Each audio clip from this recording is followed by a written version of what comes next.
ভিন্ন রকমের আমের আচার রোদে দেওয়ার ঝামেলা ছাড়াই এভাবে আচার বানিয়ে সারা বছর সংগ্রহ করতে পারবেন। অনেকে কিন্তু টক খেতে পারেন না, তারা চাইলে কিন্তু এরকম রসালো আচার বানিয়ে খেতে পারেন। মুখে দিলেই মিলিয়ে যাবে একেবারে রসগোল্লার মতো, একেবারে রসে ভরা। খেতে যে কি পরিমাণে মজার, যদি এভাবে বানান তাহলেই বুঝতে পারবেন এটা কতটা টেস্টি হয়ে থাকে। আমি চিন্তা করছি এইভাবে করে আমি আরো আগে কেন আচারটি বানালাম না, আমি আরো এইভাবে করে অনেক আচার বানাবো। আস্তে আস্তে বানিয়ে বানিয়ে আমি এটাকে সংগ্রহ করে রাখবো, কারণ আমাদের বাসার বাচ্চা থেকে শুরু করে সবাই অনেক পছন্দ করেছে, তাদের কাছে এত বেশি এটা মজা লেগেছে বলার মতো না। তো প্রথমে এখানে আমি আম নিয়েছি, আমগুলাকে আমি এভাবে করে কেটে নিয়েছি। এবার হচ্ছে ফুটন্ত গরম পানিতে আমি আমগুলা দিয়ে দিব আর সামান্য পরিমাণে লবণ দিয়েছি। 1 থেকে 1.5 মিনিটের মতো এটাকে ভাপ দিয়ে নিলেই হবে, খুব বেশি সিদ্ধ করতে হবে না, এতে করে আমটা গলে যেতে পারে।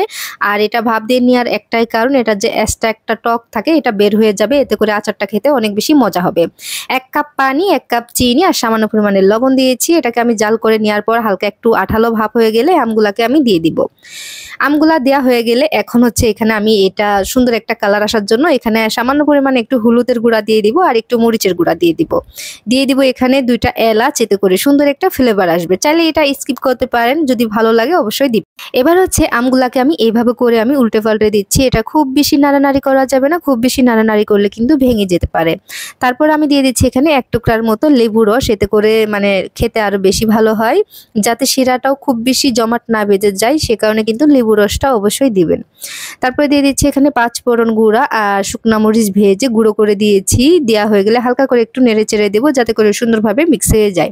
আর সব শেষে একটু দিয়ে দিব ভিনেগার, যাতে করে আচারটা সারা বছর জুড়ে ভালো থাকে, এই জন্য কিন্তু অবশ্যই এটা দিবেন।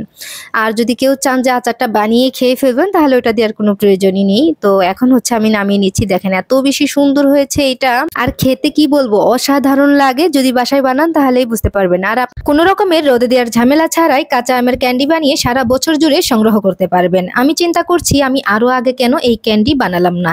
এইটা যে খেতে এত পরিমাণে মজার, যদি না বানান তাহলে হয়তো বুঝতেই পারবেন না। বাচ্চা থেকে শুরু করে সবাই অনেক বেশি পছন্দ করে এই ক্যান্ডিটা। আর এইভাবে করে বানিয়ে কাচের বয়ামে ভরে সারা বছর জুড়ে সংগ্রহ করতে পারবেন। যখনই খেতে ইচ্ছা করবে 1টা 2টা করে বের করে খেয়ে নেবেন, এত মজার হয়ে থাকে। তো কিভাবে সংগ্রহ করলাম অবশ্যই আপনাদের সাথে শেয়ার করছি। তো প্রথমে আমি আমগুলা ছুলে নিয়েছি, তারপর ঠান্ডা পানি দিয়ে ভালোভাবে করে ধুয়ে নিব।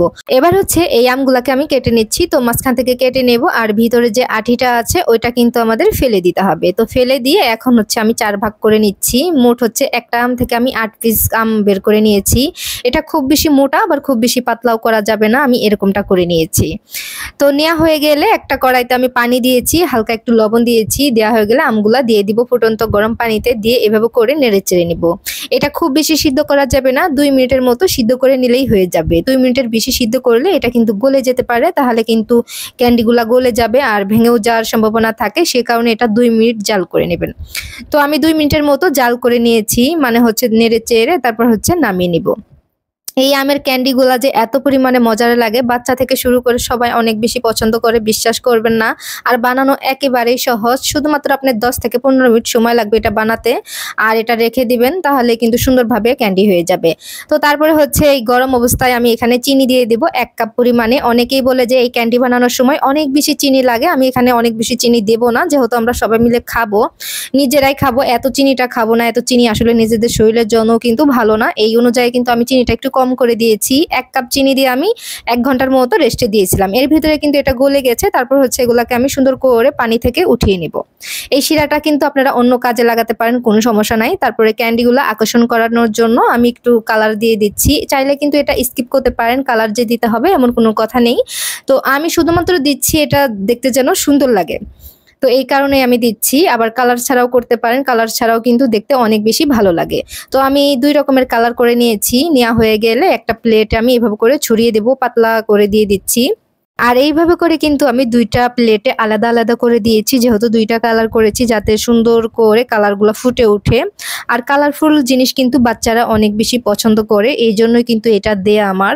তারপরে আমি সারা রাতের জন্য ফ্যানের বাতাসে রেখে দিয়েছিলাম, সকালে উঠে দেখি এরকম হয়েছে। এটা খুব বেশি যে শুকাতে হবে তা কিন্তু না, একেবারে মচমচে করতে হবে না, এরকমটা হলেই কিন্তু যথেষ্ট। তারপর হচ্ছে এখানে আমি চিনি দিয়ে দিলাম। তো চিনিগুলা কিন্তু পাটাই বেটে নিবেন, মানে হচ্ছে পাটা একটু গুঁড়ো করে নিলে তাহলে ভালো হয়, দেখতে সুন্দর সুন্দর লাগে।